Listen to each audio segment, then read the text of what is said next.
Eh bien salut tout le monde, c'est Luc de chez Bléfaris, j'espère que vous allez tous très bien.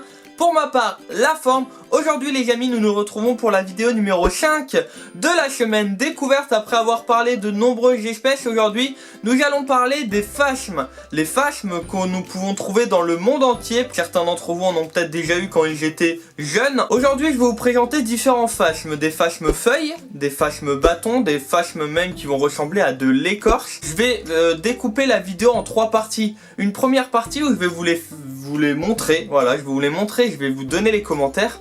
Une deuxième partie où je vais vous montrer les petits, voilà, parce que les jeux, les petits, comment ça évolue, tout ça, je vais un peu vous expliquer. Et une troisième partie où je vais vous montrer très rapidement comment en avoir chez vous très simplement. Donc voilà, c'est quand même important de tout suivre parce qu'au final, sans une partie, vous pouvez pas voir l'autre. Donc c'est un peu, enfin, pas comprendre une autre.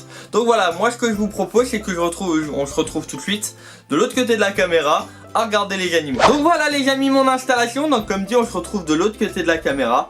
Donc je vais vous montrer un peu toutes les espèces que j'ai là-haut. Certaines que j'ai là, je vais peut-être pas toutes vous les montrer une par une. Je vais vous montrer les plus intéressantes peut-être visuellement. Et je vais vous montrer 2-3 petits détails. Déjà on va commencer par en bas avec les grands. Donc pour de nombreux terras, j'ai toutes les espèces en dessous. Donc là il s'agit de Phyllium, donc des phasmes feuilles. Mon but ça va être surtout de vous montrer 3-4 espèces totalement différentes pour que vous puissiez observer différentes choses. Donc déjà qu'est-ce qu'ils vont manger? Ils vont manger en général des ronces. Donc là c'est vraiment cool parce que vous pouvez en trouver chez vous. Donc pour tous les plus jeunes parmi vous qui n'ont pas forcément un énorme budget, c'est un animal qui vaut pas très cher. Franchement vous pouvez en avoir en achetant des jeux directement. Donc là je vais vous montrerai après. Pour 10-15 euros, vous avez une bonne quantité d'œufs. Quand je dis une bonne quantité, vous en avez plus d'une dizaine.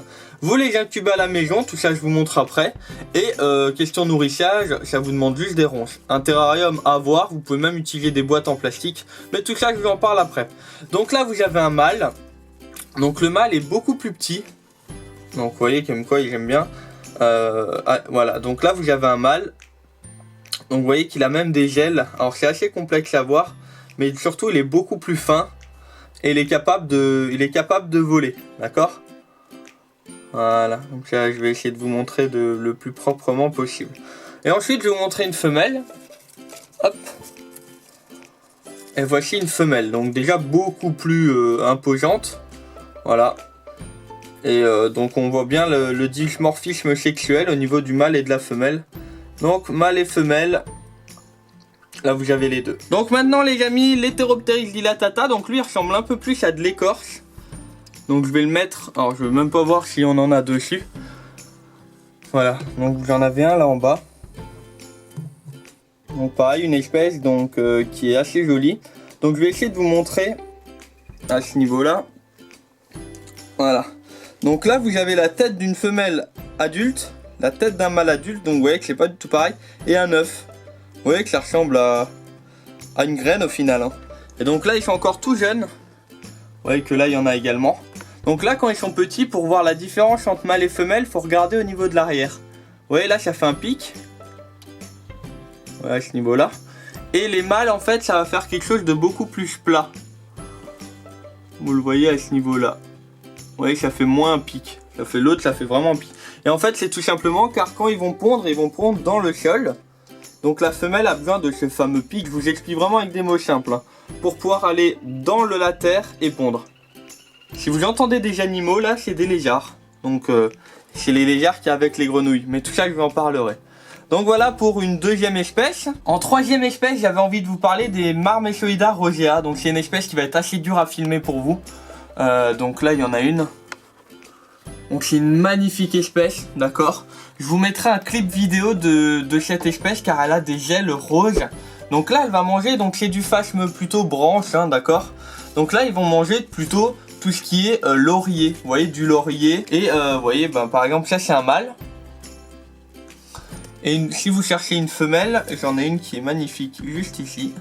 Alors voilà, je filme des animaux, hein, je peux pas prévoir tout en avant, ça reste des bêtes. Donc voilà, donc là vous avez une femelle, hop, si elle veut bien, voilà. Donc un mâle, et juste derrière une femelle. J'aime bien parce qu'on entend même les... Alors là je sais pas si je vais pouvoir vous montrer. Ah non j'ai pas réussi. J'aurais peut-être pu vous montrer les ailes de la femelle, mais je vous le montrerai grâce à un clip. Donc voilà, donc encore une très très belle espèce. Donc là vous avez un mâle juste là et la femelle juste là. Je vais essayer de vous faire un petit zoom. Vous voyez qu'elle a la tête vraiment très colorée. Donc eux quand ils vont pondre sous forme de grappe sur les feuilles ou sur les branches. Mais tout ça je vous montre après. Voilà une troisième espèce, donc je vais fermer le terrarium doucement pour pas coincer les pattes des bébêtes. Et on se retrouve pour la prochaine espèce. Donc pour finir au niveau des phasmes, j'avais envie de vous montrer les Oreophoetes peruana. Donc c'est une espèce qui est vraiment très très vive et très colorée, vous voyez. Donc je vais la remettre dans le terra. Donc vous voyez que là on a de la fougère dedans. C'est une espèce qui mange que des fougères. Donc vous voyez que ça se trouve en final chez vous, dans votre jardin, dans le pré, même en hiver. La preuve c'est que là on est en hiver et j'en ai trouvé. Bonjour toi. Donc là vous allez en avoir des oranges, des rouges. C'est ça qui va faire le dimorphisme sexuel. Et ça fait encore des graines. Comme enfin les œufs ressemblent énormément à des graines également. Donc là il y en a quand même énormément dedans. Vous les voyez pas forcément, mais faites un arrêt sur image, vous verrez qu'il y en a un paquet. Hein. Je vous mets au défi de les compter si vous voulez. Je vous les présenterai chacune en détail.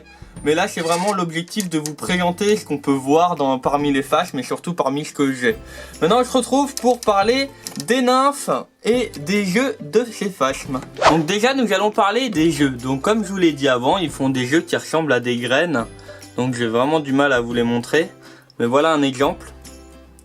Donc c'est vraiment tout petit. Après ils ont plein de formes différentes. Je pourrais vous mettre des images à l'écran. Donc ils font des petites graines comme ça qui vont, enfin des jeux au final, qui vont éclore. Certains vont les mettre sur des vitres par grappe comme je vous l'ai dit avant. Donc là c'est pareil, on doit les coller. Et au final parmi chaque œuf il y a un animal, enfin un phasme qui va potentiellement sortir.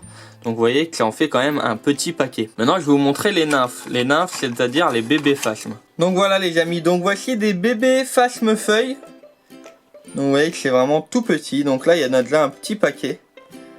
Il y en a déjà quelques-uns. Donc vous voyez qu'ils sont vraiment tout petits.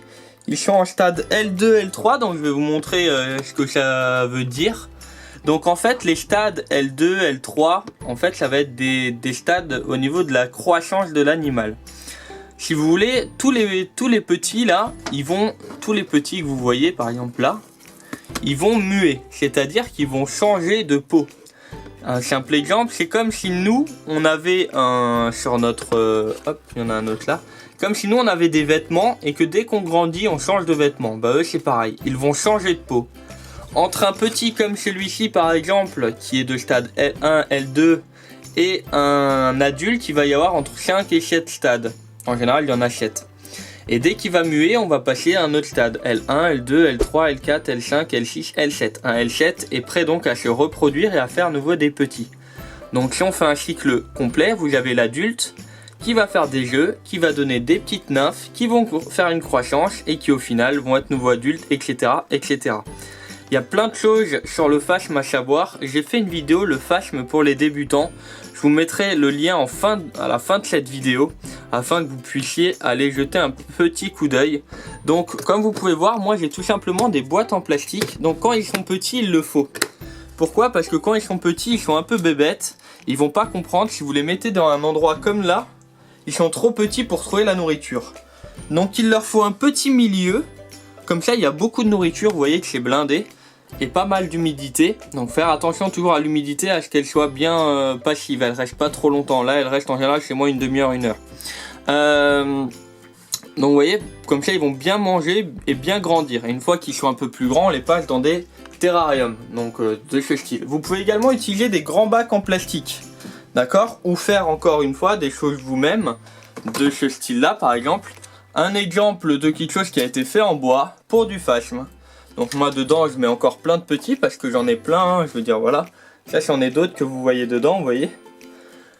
Mais ce genre de terrarium là suffit pour mettre 5 à 6 individus de taille moyenne adultes, d'accord.